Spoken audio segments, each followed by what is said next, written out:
Hello class 10th। इस video में मैं आपको पढ़ाने जा रही हूँ मीरा के पद। तो मीरा के पद पढ़ाने से पहले मैं आपको मीरा के बारे में कुछ पॉइंट्स बताती हूँ। देखिए, मीरा जो थी वो कृष्ण भक्त कवयित्री थी। जो भी कृष्ण भक्त कवि हुए हैं उनमें मीरा का बहुत ऊंचा स्थान है। इनका जो जन्म हुआ था वो महाराणा रत्न सिंह के यहाँ हुआ, यानी कि इनके पिता का नाम महाराजा रत्न सिंह था।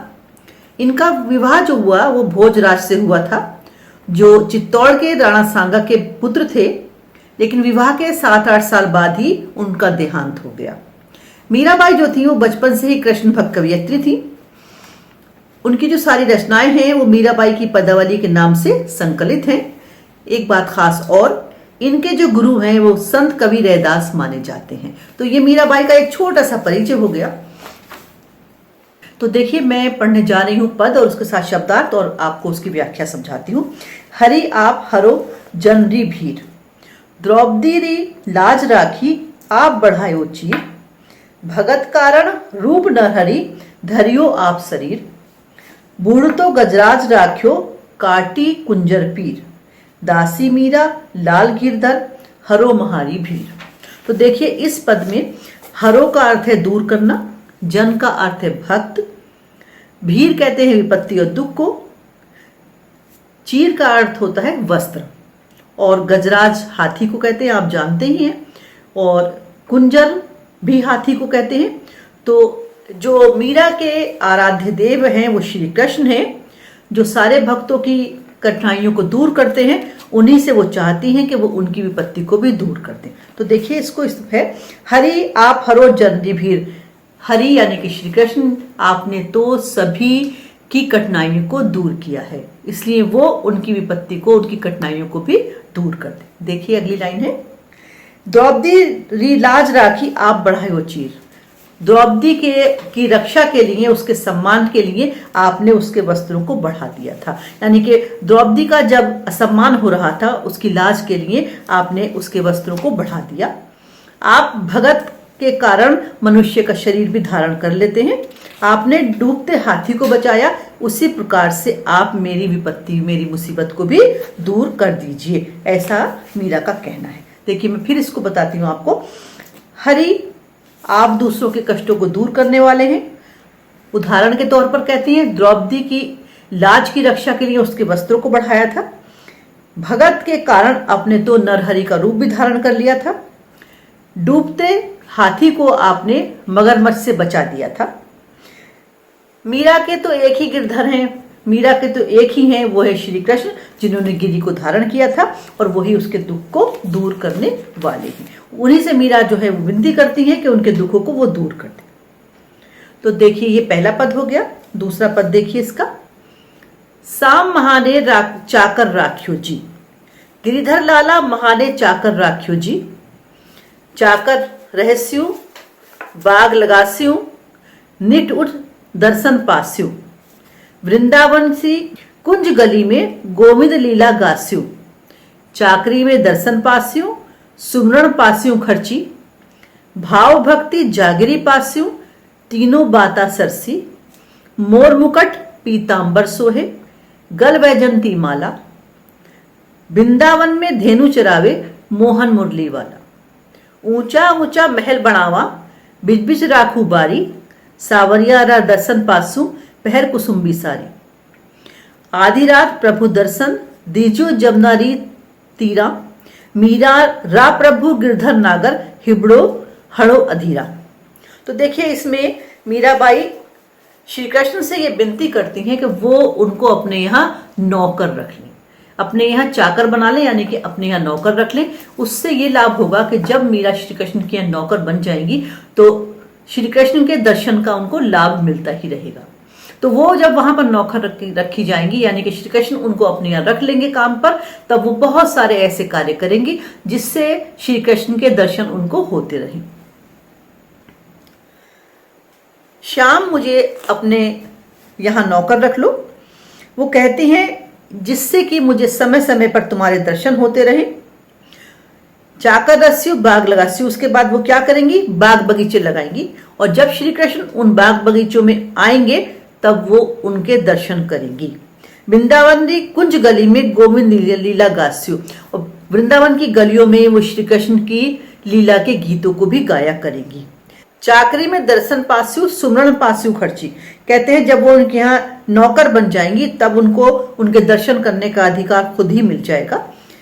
भाव भक्ति जागरी पास्यु तीनों बाता सरसी, उनका भक्ति भाव भी बढ़ जाएगा। अब सवाल ये उठता है कौन से श्री कृष्ण क्या क्या पहनते हैं। आगे वो उनके रूप सौंदर्य, उनके वस्त्र आभूषण के बारे में बात करती हैं। मोर मुकुट पीताम्बर सोहे, कहती हैं मैं वो कृष्ण जो मोर का मुकुट लगाते हैं, पीताम्बर को पहनते हैं, गल वैजंती माल और गले में वैजंती माला धारण करते हैं। वृंदावन में धेनु चरावे, वृंदावन की गलियों में वो गाय चराया करते हैं। मोहन मुरली वाला और मुरली बजाते हैं।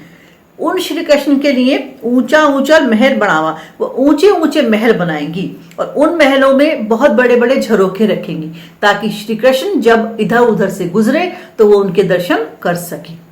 आधी रात प्रभु दर्शन दीजो जमुना रे तीरा, कहते हैं श्री कृष्ण के दर्शन करने के लिए वो आधी रात के समय कुसुम्बी साड़ी पहनकर यमुना के किनारे जाएंगी। क्यों? क्योंकि वो तो श्री कृष्ण के दर्शन चाहती हैं और दर्शनों के लिए, श्री कृष्ण के दर्शनों के लिए व्याकुल हैं। कहते हैं मेरे तो कौन है, श्री कृष्ण ही मेरे एक हैं जो मेरा उद्धार कर सकते हैं। भगवान श्री कृष्ण मेरा उद्धार कर सकते हैं, वही मेरे कौन है, वही मेरे स्वामी हैं। मीरारा प्रभु गिरधर नागर हिवड़ो हड़ो अधीरा, कहते हैं वो श्री कृष्ण जो कि जिन्होंने गिरी को धारण किया था, जो सबका उद्धार करने वाले हैं, वही मीरा का उद्धार भी करेंगे। ये इस पद का अर्थ हो गया। मैं इसको आपको समरी की फॉर्म में बताती हूं। देखिए, मीरा चाहती है कि श्री कृष्ण उन्हें अपने यहां चाकर रख लें। जब वो उनके लिए चाकर रख लेंगे, अपने यहां नौकर रख लेंगे, तब वो उनके लिए बहुत बड़े बड़े बगीचे लगाएंगी। जब बगीचे में श्री कृष्ण आएंगे, घूमेंगे, तब वो उनके दर्शन कर लेंगी। ऊंचे ऊंचे महल बनाना चाहती हैं और उसमें बड़े झरोखे रखेंगी।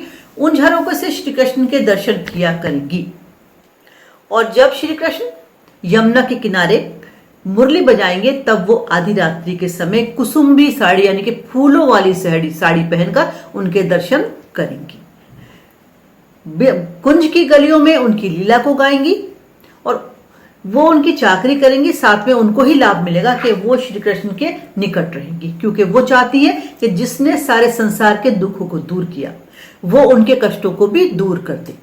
तो मीरा की विनती ये है इस पद में कि श्री कृष्ण की निकटता होनी चाहिए और सारे संसार की कठिनाइयों से उन्हें मुक्ति मिल जाए। तो ये इस पद का अर्थ हो गया। तो मैंने आपको दो पद जो मीरा के हैं उन दोनों पद का अर्थ बता दिया। अब मैं आपको आपकी पाठ्य पुस्तक के बैक साइड के प्रश्न उत्तर बताती हूँ। पहले पद में मीरा ने हरि से अपनी पीड़ा हरने की विनती किस प्रकार से की है। पहले पद में जो पहले पद का अर्थ है वो पहले वाले प्रश्न में आएगा। मीरा ने अपने आराध्य देव से अपनी पीड़ा और कष्ट दूर करने के लिए कहा है। तरह तरह के उन्होंने एग्जाम्पल दिए हैं। जिस तरह से उन्होंने द्रौपदी की लाज बचाई थी, उनके वस्त्रों को बढ़ाकर, उन्होंने हाथी को डूबने से बचाया था, उसी तरह से वो चाहती हैं उनके कष्टों को दूर कर दे। वो मानती हैं, उनका कहना है कि जो श्री कृष्ण है वो भक्तों के कष्ट दूर करने के लिए मनुष्य का अवतार भी लेते हैं। तो कहती है मैं तो आपकी दासी हूं, आप ही मेरे सांसारिक कष्टों को दूर कर दीजिए। उनकी विपत्ति श्री कृष्ण के अलावा कोई दूर नहीं कर सकता। अब देखिए इसका दूसरा प्रश्न है, दूसरे पद में मीराबाई श्याम की चाकरी क्यों करना चाहती हैं। तो दूसरे पद में मीराबाई श्याम की चाकरी इसलिए करना चाहती है कि समय समय पर उनको श्री कृष्ण के दर्शन होते रहें। जब वो बाग बगीचे लगाएंगी, जब वो महल अटारी बनाएंगी और झरोके रखेंगी और श्री कृष्ण उन बागों में आएंगे, तब उनको उनके दर्शन स्वाभाविक रूप से मिल जाएंगे। मीरा जानती है कि स्वामी के दर्शन करने का इससे कोई भी बढ़िया रास्ता नहीं है कि वो श्री कृष्ण के यहाँ चाकर बन जाए। किसी का तीसरा प्रश्न है, मीराबाई ने श्री कृष्ण के रूप सौंदर्य का वर्णन किस प्रकार से किया है। तो वो उनके रूप सौंदर्य का वर्णन करते हुए कहती हैं कि वो श्री कृष्ण जो मोर का मुकुट लगाते हैं, पीताम्बर को धारण करते हैं, जिनके गले में वैजंती माला होती है, जो मुरली बजाते हैं, जो गायों को चराते हैं, वही श्री कृष्ण उन्हें बहुत सुंदर लगते हैं और वो उन्हीं की चाकरी करना चाहती हैं। इसका प्रश्न नंबर 4 है, मीराबाई की भाषा शैली पर प्रकाश डालिए। देखिए, मूलतः जो मीरा थी वो राजस्थान की रहने वाली थी। इसीलिए उनके पदों में राजस्थानी भाषा प्रचुर मात्रा में पाई जाती है। इसके अलावा वो यहाँ वहां घूमती रहती थी, वृंदावन, गुजरात, द्वारिका आदि की यात्रा पर रहती थी, इसलिए उनकी रचनाओं में ब्रज और गुजराती शब्दों की भी काफी समावेश है, काफी शब्द मिल जाते हैं। तो अगर हम कहें कि मीरा की भाषा ब्रज और गुजराती मिश्रित राजस्थानी है तो ये बात गलत नहीं होगी। मीराबाई एक संत कवयित्री थी, उनके पदों में मधुरता है, उनके पदों में एक बहुत बड़ा गुण है, वो है माधुर्य। वो कोमल शब्दों का प्रयोग करती हैं। उनकी जो शैली है वो लोक शैली है, क्योंकि उसमें जन जन की भाषा का प्रयोग हुआ है और उनके पदों को गाया जा सकता है, ये उसकी एक विशेषता है, क्योंकि कह सकते हैं हम कि उनमें गेयता है। प्रश्न नंबर 5, ये बहुत इंपॉर्टेंट है। श्री कृष्ण को पाने के लिए वो क्या क्या करने के लिए तैयार हैं? तो देखिए, आपको बताया था मैंने शुरू में, श्री कृष्ण को पाने के लिए वो उनकी चाकरी करना चाहती हैं, महल बनाना चाहती हैं और सजना संवरना चाहती हैं और प्रार्थना भी करना चाहती हैं। तो देखिए, श्री कृष्ण को पाने के लिए वो उनके यहाँ चाकरी करना चाहती है, उनके यहाँ नौकरी करना चाहती हैं। वो चाहती हैं उनके लिए ऊंचे ऊंचे महल बनाए और उन महलों में झरोके रखे, जिससे श्री कृष्ण के दर्शन उनको होते रहे। जब साज श्रृंगार यानी कि वो अपने आप को का वेश भी सुंदर करना चाहती हैं, कुसुम्बी साड़ी पहनकर यमुना के किनारे वो श्री कृष्ण के दर्शन करना चाहती हैं और प्रभु से प्रार्थना करती हैं कि वो यमुना के किनारे उन्हें अपने दर्शन अवश्य दे। इसका जो है खा पाठ काव्य सौंदर्य स्पष्ट कीजिए। हरि आप हरो जनरी भीर, द्रौपदी री लाज राखी आप बढ़ाओ चीर, भगत कारण रूप नरहरि धरियो आप शरीर। तो इसका काव्य सौंदर्य देखिए। ये जो पंक्तियां हैं ये पद शैली में रची गई हैं। उदाहरण दिया है कि द्रौपदी की लाज जिस तरह से बचाई थी, हाथी को डूबने से जिस तरह बचाया था, उसी प्रकार से वो मीरा की भी रक्षा करें। दूसरी विशेषता इसकी यह है कि ये संगीतमय है, यानी कि इनको गाया जा सकता है। तीसरी विशेषता यह है कि मीराबाई भगवान से कहती हैं, यानी भगवान श्री कृष्ण से कहती हैं कि जिस तरह से उन्होंने दूसरों के कष्टों को दूर किया, उसी तरह से मीराबाई के दुखों को भी दूर कर दें। यहां पर उन्होंने द्रौपदी का भी उल्लेख किया है। नरहरि में रूपक अलंकार का चमत्कार है। यहां पर शांत रस है, क्योंकि भक्ति है यहां पर, तो जहां भक्ति होती है वहां पर शांत रस होता है। इसी का दूसरा हिस्सा है, बूढ़ते गजराज राखियो काटी कुंजर पीर, दासी मीरा लाल गिरधर हरो महारी भीर। इसका काव्य सौंदर्य जो प्रश्न में पूछा गया वो देखिए। यहां डूबते हुए हाथी का रेफरेंस देते हुए वो अपनी पीड़ा दूर करने की प्रार्थना करती हैं। बहुत ही गति है लाइनों में, यानी कि प्रवाह है, यानी कि संगीतात्मकता है।